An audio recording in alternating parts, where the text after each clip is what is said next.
चलिए तो जय हिंद, नमस्कार प्यारे बच्चों। तो स्वागत है आप सभी लोगों का आपके अपने प्यारे से YouTube channel CKS online classes में। तो प्यारे बच्चों, आज की इस क्लास में हम लोग पढ़ने वाले हैं क्लास 12 हिंदी के मोस्ट VY ऑब्जेक्टिव क्वेश्चन को, जो कि आपके 6 फरवरी और 8 फरवरी के फाइनल बोर्ड परीक्षा के लिए काफ़ी ही इंपॉर्टेंट क्वेश्चन है।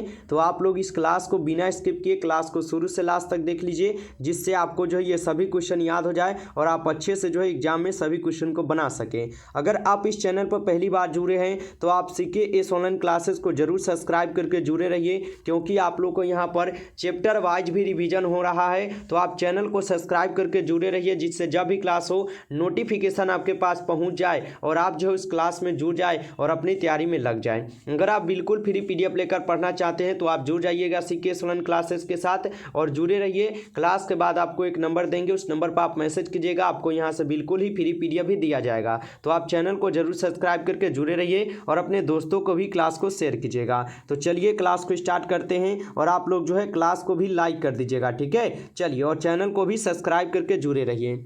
आज का पहला प्रश्न आता है, भगवान श्री कृष्ण किस कवि के पूज्य थे?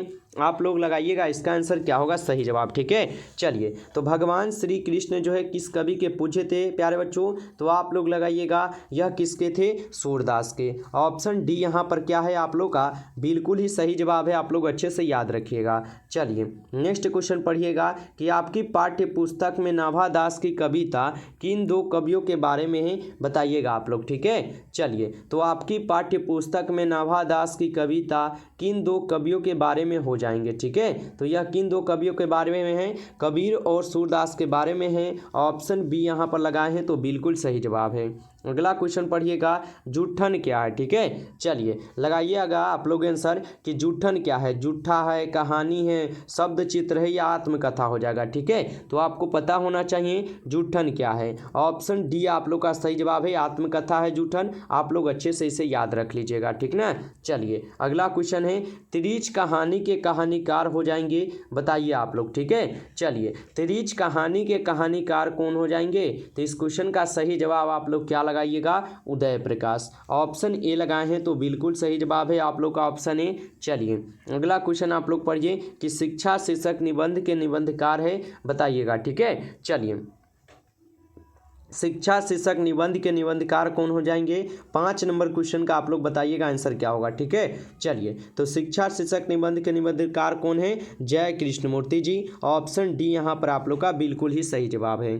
नेक्स्ट क्वेश्चन पढ़िएगा, चंद्रधर शर्मा गुलेरी रचित पाठ का शीर्षक है, बताइएगा आप लोग। चंद्रधर शर्मा गुलेरी रचित पाठ का शीर्षक कौन हो जाएगा, ठीक है। चलिए तो रोज किसका है? यह तो सच्चिदानंद हीनानंद वैश्यज्ञ जी का है। उसने कहा था चंद्रधर शर्मा गुलेरी जी का है, जो कि ऑप्शन बी आप लोग का सही जवाब याद रखिएगा। साथ ही साथ सिपाही की माँ किसका है? सिपाही की माँ जो है मोहन राकेश का है। शिक्षा जय कृष्णमूर्ति जी का है। आप लोग इसे भी अच्छे से रिवाइज कर लीजिए। अगला क्वेश्चन है, सुभद्रा कुमारी चौहान की कविता का नाम है, बताइए आप लोग। सुभद्रा कुमारी चौहान की कविता का नाम क्या हो जाएगा? लगाइएगा आंसर, ठीक है। चलिए तो सुभद्रा कुमारी चौहान के क्या है कविता का नाम क्या था? आप लोग लगाइएगा पुत्र वियोग। ऑप्शन यहाँ पर बी जो है आप लोग का बिल्कुल ही सही जवाब है। आप लोग जो है क्लास को लास्ट तक जरूर देखिए, जिससे याद हो सके, ठीक है। और आप लोग जो है ना ज़्यादा से ज़्यादा अपने क्लास को भी शेयर कीजिएगा आप लोग अपने दोस्तों के पास। चलिए अगला क्वेश्चन है, अर्धनारीश्वर निबंध के निबंधकार हैं, बताइएगा आप लोग। अर्धनारीश्वर निबंध के निबंधकार कौन हो जाएंगे, ठीक ना। चलिए तो अर्धनारीश्वर निबंध के निबंधकार कौन से हो जाएंगे? रामधारी सिंह दिनकर। ऑप्शन ए यहाँ पर क्या है आप लोग का बिल्कुल ही सही जवाब ही याद रखिएगा। चलिए अगला क्वेश्चन आप लोग पढ़िएगा कि प्यारे नन्हे बेटे को कविता में लोहा किसका प्रतीक है, बताइए कि प्यारे नन्हे बेटे को कविता में जो लोहा है यह किसका प्रतीक हो जाएंगे, ठीक ना। चलिए तो आप लोग लगाइएगा यह कर्म का प्रतीक है। ऑप्शन सी लगा रहे हैं तो बिल्कुल ही सही जवाब ही याद रखिएगा। अगला क्वेश्चन है, रोज शीर्षक कहानी के लेखक है, बताइएगा आप लोग। रोज शीर्षक कहानी के लेखक कौन हो जाएंगे? 10 नंबर क्वेश्चन का आप लोग आंसर बताइएगा। रोज शीर्षक कहानी के लेखक कौन होंगे? तो रोज शीर्षक कहानी के लेखक कौन है? तो अज्ञय जी है। ऑप्शन यहाँ पर बी आप लोग का बिल्कुल ही सही जवाब है। चलिए नेक्स्ट क्वेश्चन पढ़िए, प्यारे नन्हे बेटे को कवि का कौन है, बताइए। बताइए प्यारे नन्हे बेटे को जो कवि है वह कौन यहाँ पर कवि हो जाएंगे। ठीक है, चलिए तो प्यारे नन्हे बेटे के जो कवि है वह आपके विनोद कुमार शुक्ल जी है। ऑप्शन बी यहाँ पर आप लोग का सही जवाब है। अगला क्वेश्चन पढ़िएगा, गांव का घर कविता के रचयिता है। बताइएगा आप लोग गांव का घर कविता के रचयिता कौन होगा। ठीक ना, चलिए गांव का घर कविता के रचयिता कौन हो जाएंगे प्यारे बच्चों, तो ज्ञानेंद्रपति जी। ठीक है, याद रखिएगा ज्ञानेंद्रपति जी आप लोग का यहाँ पर बिल्कुल ही सही जवाब है, आप लोग अच्छे से याद रखिएगा। ठीक है, चलिए अगला क्वेश्चन आप लोग पढ़िए। यहाँ पर नेक्स्ट क्वेश्चन है, ओ सदा नीरा शीर्षक पाठ के लेखक हैं। बताइए आप लोग ओ सदा नीरा शीर्षक पाठ के लेखक कौन हो जाएंगे। सभी प्यारे बाबू जो है आंसर जो है कमेंट सेक्शन में लगाते चलिए। ठीक है, चलिए ओ सदा नीरा शीर्षक पाठ के लेखक कौन हो जाएंगे, आप लोग लगाइएगा जगदीश चंद्र माथुर जी। ऑप्शन सी यहाँ पर क्या है सही जवाब। अगला क्वेश्चन पढ़िएगा, एक लेख और एक पत्र के लेखक कौन होंगे। ठीक है, चलिए आपको पता होगा कि आपके जो यहाँ पर लेखक है उनका नाम तो 100% आपके एग्जाम में पूछ देता है, इसलिए आप लोग इसे बहुत ही इंपॉर्टेंट क्वेश्चन मानकर अच्छे से याद कर लीजिए। बस लास्ट तक आप लोग क्लास को रिवाइज कर लीजिए एक बार और अच्छे से जाकर एग्जाम दीजिए। ठीक है, एक लेख और एक पत्र के लेखक कौन हो जाएंगे, तो आप लोग लगाइएगा कौन हो जाएंगे, भगत सिंह। ऑप्शन यहाँ पर बी जो है सही जवाब, याद रखिएगा। चलिए अगला क्वेश्चन है, ओम प्रकाश वाल्मीकि की रचना है। बताइएगा आप लोग ओम प्रकाश वाल्मीकि जी की रचना जो है यहाँ पर कौन होगा। ठीक है, चलिए तो ओम प्रकाश वाल्मीकि जी के यहाँ पर रचना कौन सा है, जूठन है। ऑप्शन सी लगाए हैं तो बिल्कुल ही सही जवाब लगा रहे हैं। अगला क्वेश्चन पढ़िए, अधिनायक कविता के कवि है। ठीक है, चलिए बताइएगा आप लोग अधिनायक कविता के कवि कौन हो जाएंगे। ठीक ना, चलिए तो 16 नंबर क्वेश्चन का जो सही जवाब है आप लोग का क्या है, ऑप्शन ए है, रघुवीर सहाय जी है। ऑप्शन ए यहाँ पर बिल्कुल सही जवाब है। अगला क्वेश्चन पढ़िए, अगला क्वेश्चन है, जायसी किस शाखा के कवि हो जाएंगे। ठीक है, बताइएगा आप लोग जायसी जी जो है वह किस शाखा के कवि हो जाएंगे प्यारे बाबू। तो आपको पता होगा कि मलिक मोहम्मद जायसी जो है यह प्रेम मार्गी शाखा के कवि थे। ऑप्शन ए होगा सही जवाब आप लोग का। चलिए अगला क्वेश्चन है, प्रेमचंद्र किस काल के रचनाकार है, बता दीजिएगा। ठीक है, चलिए प्रेमचंद्र जो है किस काल के रचनाकार है बाबू, तो आप लोग याद रखिएगा यह हो जाते हैं आपके किस काल के, आधुनिक काल के। ठीक है, ऑप्शन डी यहाँ पर क्या है आप लोग का सही जवाब ही, इसे अच्छे से आप लोग याद रखिएगा। ठीक है, चलिए अगला क्वेश्चन है कि नामवर सिंह द्वारा लिखित प्रगीत और समाज क्या है। बताइएगा आप लोग नामवर सिंह द्वारा लिखित प्रगीत और समाज जो है क्या हो जाएगा। ठीक है, चलिए तो नामवर सिंह द्वारा लिखित जो प्रगीत और समाज है यह आप लोग का आलोचना है। ऑप्शन ए यहाँ पर आप लोग का सही जवाब होगा। ठीक है, चलिए अगला क्वेश्चन है, करलक की मौत है। बताइए तो करलक की जो मौत है यह किसका है। ठीक है, कैसा है या कैसा है, किसका है। ठीक है, बताइएगा तो करलक की जो मौत है यह किसका है बाबू, आप लोग बताइएगा। यह अंतोब चेखव का है। ऑप्शन सी यहाँ पर आप लोग का सही जवाब होगा। अगला क्वेश्चन आप लोग पढ़िएगा कि पेशगी क्या है। ठीक है बाबू, चलिए बताइए आप लोग कि पेशगी क्या है। ठीक है, तो पेशगी क्या है आपको अच्छे से पता होगा कि यह प्रतिपूर्ति होता है। चलिए अगला क्वेश्चन पढ़िएगा आप लोग कि गालिब है। ठीक है, गालिब क्या होता है, तो गालिब भी पढ़ाए हैं कि त्रिलोचन है। ठीक है, अगला क्वेश्चन पढ़िए, सफ़ेद कबूतर। बताइए सफ़ेद कबूतर किसका हो जाएगा। सफ़ेद कबूतर एकदम पता है कि यह किसका है, तो न्यूयेन क्वाइनथान का। ठीक है, ऑप्शन बी सही जवाब है। अगला क्वेश्चन, सूरसागर के कवि हैं। चलिए बताइएगा आप लोग यहाँ पर सूरसागर के कवि कौन हो जाएंगे, कबीरदास, तुलसीदास, जायसी जी या सूरदास हो जाएंगे। ठीक ना, बता दीजिए कि सूरसागर के कवि कौन होंगे, आप लोग लगाइएगा सूरदास। ठीक है, याद रखिएगा। चलिए अगला क्वेश्चन पढ़िए आप लोग प्यारे बाबू कि संपूर्ण क्रांति के रचनाकार कौन है। ठीक है, चलिए लगाइए आंसर, संपूर्ण क्रांति के रचनाकार कौन हो जाएंगे, तो आप लोग क्या बताइएगा। संपूर्ण क्रांति के जो रचनाकार है वह कौन है, जयप्रकाश नारायण जी। ऑप्शन यहाँ पर बी लगा रहे हैं तो अब तो बिल्कुल ही सही जवाब लगाए हैं। अगला क्वेश्चन पढ़िए, बालकृष्ण भट्ट की रचना बातचीत क्या है, बता दीजिएगा। ठीक है, चलिए बालकृष्ण भट्ट की रचना बातचीत क्या हो जाएंगे प्यारे बाबू, तो आप लोग क्या बताइएगा। आप लोग बताइएगा बालकृष्ण भट्ट की रचना जो बातचीत है यह क्या है, तो ललित निबंध। ऑप्शन डी क्या है आप लोग का सही जवाब है। प्यारे बाबू अभी तक आप क्लास को लाइक नहीं किए हो तो जरूर लाइक कर लीजिए, आप चैनल को भी सब्सक्राइब कर लीजिए। ठीक है, सब्सक्राइब करके आप जुड़े रहिए CKS ऑनलाइन क्लासेस के साथ और अपनी तैयारी यहाँ से बिल्कुल फ्री PDF के साथ आप करते चलिए। और डेली आप रिवाइजन करना चाहते हैं तो जुड़े रहिएगा ताकि नोटिफिकेशन आपके पास पहुँचता रहे।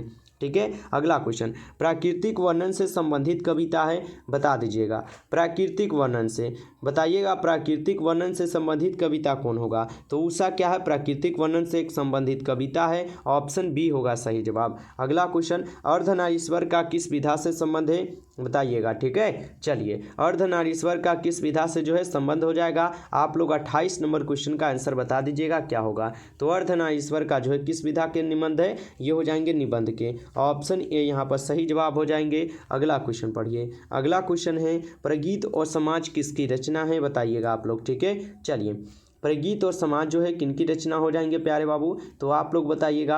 प्रगीत और जो समाज है ये आपके नामवर सिंह का है, ऑप्शन बी यहाँ पर आप लोग का सही जवाब है। अगला क्वेश्चन पढ़िएगा, तिरीच के रचनाकार है। ठीक है, चलिए बताइए आप लोग कि तिरीच के रचनाकार कौन हो जाएंगे? तो तिरीच के जो रचनाकार है वो आपके उदय प्रकाश जी है, ऑप्शन बी यहाँ पर सही जवाब हो जाएंगे। अगला क्वेश्चन पढ़िएगा, इनमें कौन सी रचना ओम प्रकाश वाल्मीकि की है, बता दीजिए। ठीक है, चलिए इनमें कौन सी रचना ओम प्रकाश वाल्मीकि की हो जाएंगे?